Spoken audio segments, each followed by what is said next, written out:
welcome back, boys and girls. It's your main math man, Shane, coming to you live from Alameda International High School. And in this video, we're going to be working with that Pythagorean theorem and specifically working with those right triangles. So to start us off, make sure you can do a little bit of quick math for yourself. Now solve these perfect squares and square roots, but remember, again, you're not multiplying or dividing by 2. You're multiplying each of those bases by the exponent that many times. So for example, I have 2 times itself, 2 times, and so that's going to be 4. 3 times itself, 2 times is going to be 9. And we're going to have 4 squared, 16, 5 squared, 25, 6 squared, 36, and 7 squared, 49. So kind of notice how that pattern is going. And after that, when you're doing your square roots, again, you're not dividing by 2, you're taking a square and trying to find that side length. So if that total area is going to be 400, I'm going to say that I have a side length of 20.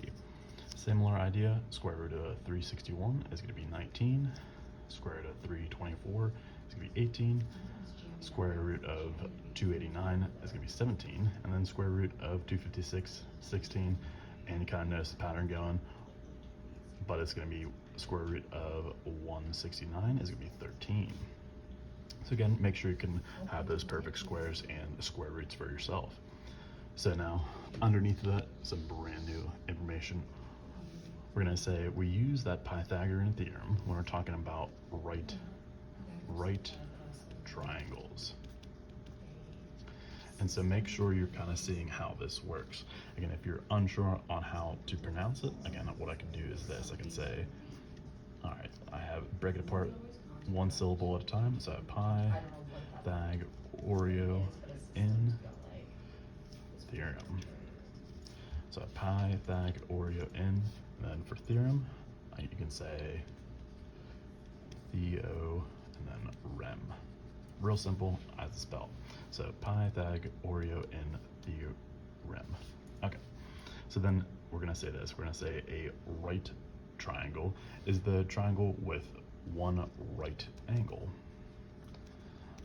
Right angle. Again, that's that 90-degree angle. Again, notice how it has that little box in the corner. That's just saying it makes a 90-degree angle in that corner. So then it says in a right triangle, the 2 sides that make a right angle are going to be called the legs. And the side opposite or across from the right angle is going to be called the hypotenuse. Make sure I spell that right. Hypotenuse. So again, make sure you're kind of seeing how that is set up. Again, across from that right angle is going to be our hypotenuse. And that's going to be the longest side out of these 3 sides. So that's an easy way to kind of remember how that works. Always going to be across from the right angle, and it's going to be the longest of those 3. And that's going to say that the Pythagorean theorem describes the relationship between the lengths of the legs, and the hypotenuse. Okay, so make sure you're kind of seeing those terms for yourself, and we're going to say, again, it's pronounced like this. You can say hypotenuse. Again, real simple, break it apart one syllable at a time. Always remember that hypotenuse is going to be the largest side or the largest of those 3 values. So now what you can do is kind of notice how this is set up. We're going to say, okay, we want to first start out, we can label our side lengths A and B. So we're going to say those are going to be those 2 legs. So I can say, you know, I have leg A, leg B. Again, those are interchangeable. But you have to make sure, if you're saying that this is going to be your hypotenuse, that has to be that side length C. So make sure you're kind of separating that one part at a time. And then most importantly, this is the key idea for this topic. We're going to say we have the formula for this Pythagorean theorem is going to be a squared plus b squared is going to be equal to c squared. So we're saying this, we're saying the sum of the legs squared. So we have each of the legs times itself. Add those 2 together. That should be equal to the hypotenuse, meaning this side squared as well. So again, make sure you can kind of piece that together. So now we can go ahead and apply it in that first example. So it says solve for the missing side. So make sure you kind of follow those steps. We need to first label, write our formula, substitute in those values for the variables, and then we want to solve. So what I'm going to do, I'll label first. I'm going to say, hey, across from my right angle is going to be my hypotenuse. So I'm going to say this is going to be my side, which is the hypotenuse, so I can label that as C, and then I can say 9 and 12 are going to be legs A and B. Again, as long as you say, one of those legs is A or B, that's totally fine, but as soon as you label it, make sure you stick to it. So we did our labels. Make sure you have your formula first. So I'm going to say A squared plus B squared equals C squared. Again, make sure you're not saying A2 or A times 2. Again, it's A to the second power. Once we have our formula, we can substitute in those values for the variables. So I'm going to say this. I'm going to say, all right, I have 9 squared plus, and then I have 12 squared is going to be equal to x squared, because that's our hypotenuse and that's what we're solving for. So make sure you can solve very simply for yourself. So what I can do is this. I'm going to say, okay, 9 times itself is going to be 81. And I have plus 12 times itself is going to be 144. And again, since we are solving for that variable x, the unknown value, we can just leave it be. So I'm going to say x squared. So I have 81 plus 144 is going to be equal to x squared. Again, combine those like terms. So I'm going to say this is 225, which is equal to x squared. This is the key step. Make sure you take the square, let's say the square root of both sides. Again, that's that last step that we're doing right here. Make sure you take the square root of the left side and the right side of that equal sign. That way you can do those inverse operations. Where you're trying to get that variable by itself. So we have x is going to be equal to 15. So again, make sure you're seeing how it's set up. I had labels, labels first. Side across from the right angles are hypotenuse, the longest of the sides, and I was able to kind of predict my answer. So since my two legs are 9 and 12, that means that my answer has to be larger than 12, since that is the hypotenuse. So I can say that, hey, that's a reasonable answer for my hypotenuse, which is 15. So your turn, try solving for that missing side. Again, first label which is your hypotenuse and which are your legs. Write out that formula, substitute in those values of the variable, and solve for the unknown value.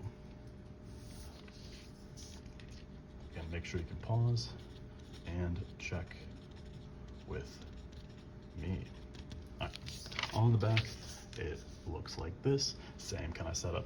Make sure you kind of see now I have these right triangles. Again, even though they're faced a different way, I know that this is going to be a right triangle since it has that right angle in one of those corners. And so I can say across from that is going to be our side C, which is that hypotenuse. And so now I can say, all right, I have side lengths A and B. So I have my labels down. Let's write our formula. So let's have A squared plus B squared equals C squared. Substitute in my values for my variables. So let's say I have 15 squared plus, again, I'm solving for a leg this time since I have that side length of x. So I have x squared equals, and then I have c squared, which is 17 squared. And so what I can do is I can kind of make a prediction. I can say, hey, since I know my hypotenuse is 17, that means my value for one of these legs has to be less than 17. Again, I know that the hypotenuse is the longest side, so that means my answer should be less than 17. So if you get an answer that's not, make sure you go back and fix it. So now I can do this. I'm going to say I have 15 squared is going to be 225. I have plus x squared, since that stays the same. Again, it's unknown value. However, 17 squared, I think that's 289. So we have 289. Make sure you can do two-step equation. Again, get that variable by itself. So we have to subtract 225 from both sides. Again, whatever you do to one side, make sure you do to the other. So on the left, I eliminated that constant value, and the x value comes down. So I have my variable term on the left. On the right side, I have 289 minus 225 is going to be, let's say, 64. Last step, like we did on the front, make sure you take that square root of both sides. So I take the square root of x squared, take the square root of 64, and so we're going to say x is going to be equal to 8. So again, that kind of works out. If I wanted to say that 64 is my answer, I know that can't be right because it has to be less than the hypotenuse, and so I know that my leg, or my variable x, is going to be 8. So same idea, make sure you can try it out for yourself. So pause and check with me. So again, set it up like you did before. Have your labels down first. Find which side is the hypotenuse and which two sides are the legs. Have your formula, substitute, and solve. So now the last situation that we can have, or the last case, is going to be this. We're going to say, given three side lengths, do they form a right triangle? And so if you notice, I don't really have a picture here, but if you want to, you can kind of draw out a picture if you feel better off doing that. But we're given three values, so I have 29, 20, and 21. And so we're saying this, would this form a right triangle? The way we do this is as follows. I can say, okay, of these three values, which is the largest? I would say, hey, this is going to be my largest, so largest of those three. So that means it's going to be the hypotenuse, which is that side C. And so now what I can do is, if I wanted to, I can have that picture. I could say, all right, I have my hypotenuse is 29, and my two side lengths, or my two legs, is going to be 20 and 21. And I'm trying to figure out, would this make a right triangle? The way this works, again, I did my labels, I have my formula, so I have a squared plus b squared equals c squared. Make sure you can substitute those in. So I said my hypotenuse should be c. So the only way this is working is this. I should be able to plug in these values for the variables. If both sides are equivalent, then I know I'm on the right track. So what I can do is this. I can say, all right, I have 20 squared plus 21 squared should be equal to, I'm going to put a question mark because you're trying to figure that out. We're going to say, is that equal to 29 squared? So make sure you can take it, one step at a time. I have 20 squared is 400. And I can say for my next value, again, take it one step at a time. I have 21 squared is going to be 441. And I can say, is that equal to, and then 29 squared, which is 841. And so we're saying, okay, when I add these two together, is it going to be equal? So let's find out. So if I have 841 is equal to 841, again, since both sides are equivalent, we're making a true statement. So we'd say, yes, these form a right triangle. So again, that's the way you can kind of verify that Pythagorean theorem. You're saying, hey, do these three sides make a right triangle? Again, make sure you can identify that hypotenuse first, plug in your values, simplify. Again, notice how I have equivalent values on both sides. That means that it holds true and it would be a right triangle. So try that out, same idea, figure out which is your hypotenuse out of those three values, plug them into your formula, substitute, and solve. And still pause and check with me, so that way you're on the right track. Then lastly, one more example, and we'll call it a day. We'll say, all right, given those three side lengths, does this form a right triangle? So I have 4, 8, and 10. So now out of these three, which is the largest? So I'd say, hey, this 10 is going to be my hypotenuse. So I know that this is going to be my side length C. So I'm trying to figure out, okay, if I have my right triangle, again, it's trying to see if it is equivalent. So I can say, all right, my two legs are 4 and 8, and my hypotenuse is possibly 10. So now it's saying, okay, I have my formula. So I have a squared plus b squared equals c squared. Again, I should be able to see, are these equivalent to each other? So we're saying 4 squared plus, and we have 8 squared, is that equal to, so we have to have that question mark there, we're saying, is that equal to 10 squared? Again, take it one step at a time. So I have 4 squared, which is 16, I have 8 squared, which is 64. I'm saying, is that sum equal to 100?